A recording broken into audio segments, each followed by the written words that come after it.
resistance of an ammeter having range 0 to 5 ampere in is 1.8 ohm.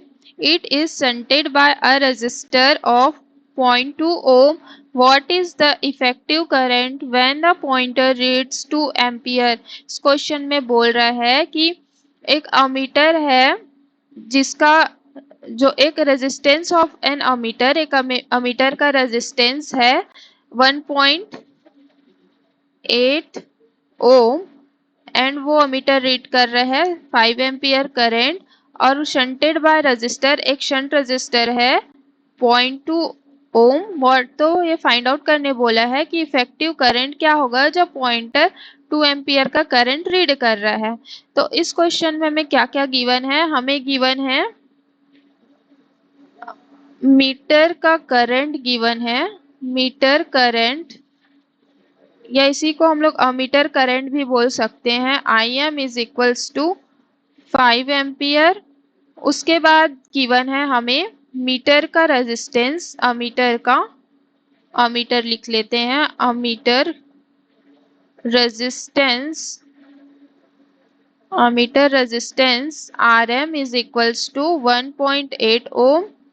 And उसके बाद हमें given है shunt resistance, shunt resistance RSH is equals to 0.2 Om.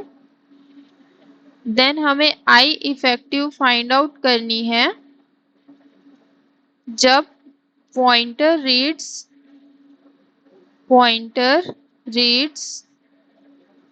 2 ampere.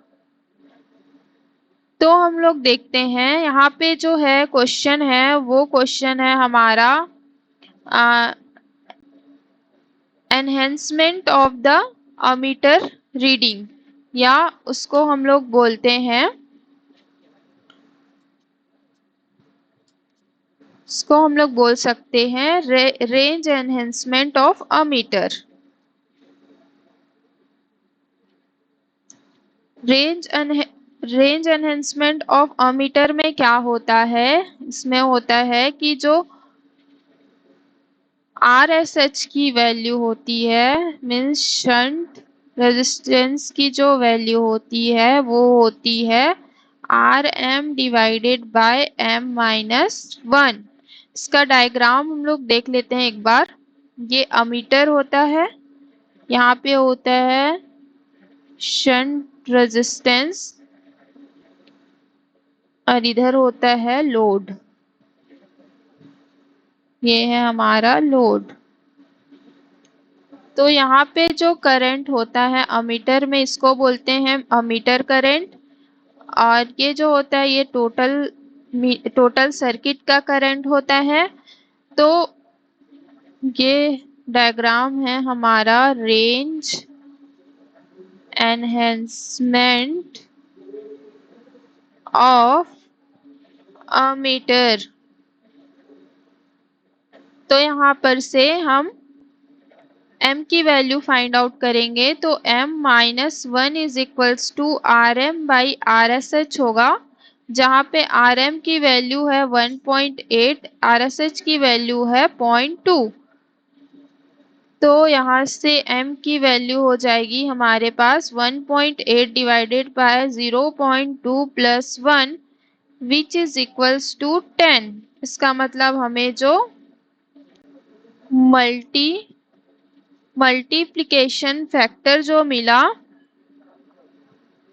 Multiplication factor जो मिला वो मिला हमको 10।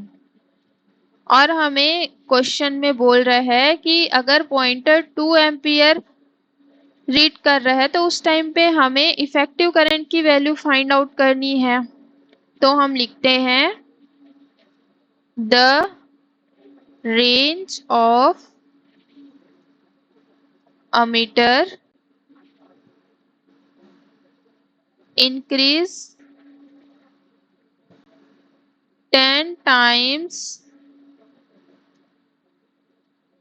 so that when the ammeter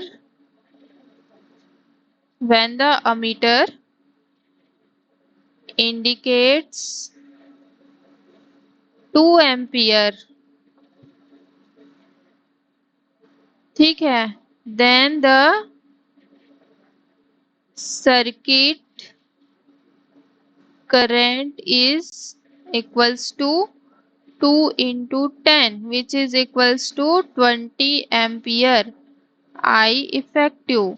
यहाँ पर ये वाला जो पॉइंट है उसको ध्यान से पढ़ना कि वो क्या बोल रहा है। ये बोल रहा है कि जो अमीटर है उसके रेंज को हम 10 टाइम हो गया, अमीटर का रेंज अगर 10 टाइम्स हो गया तो अमीटर 2 एम्पियर का करंट और अमीटर 2 एम्पियर का करंट रीड कर रहा है, तो टोटल इफेक्टिव करंट कितना होगा वही हमें फाइंड आउट भी करना था। तो टोटल इफेक्टिव करंट हमें मिला 20 ampere. Option number 4 is correct.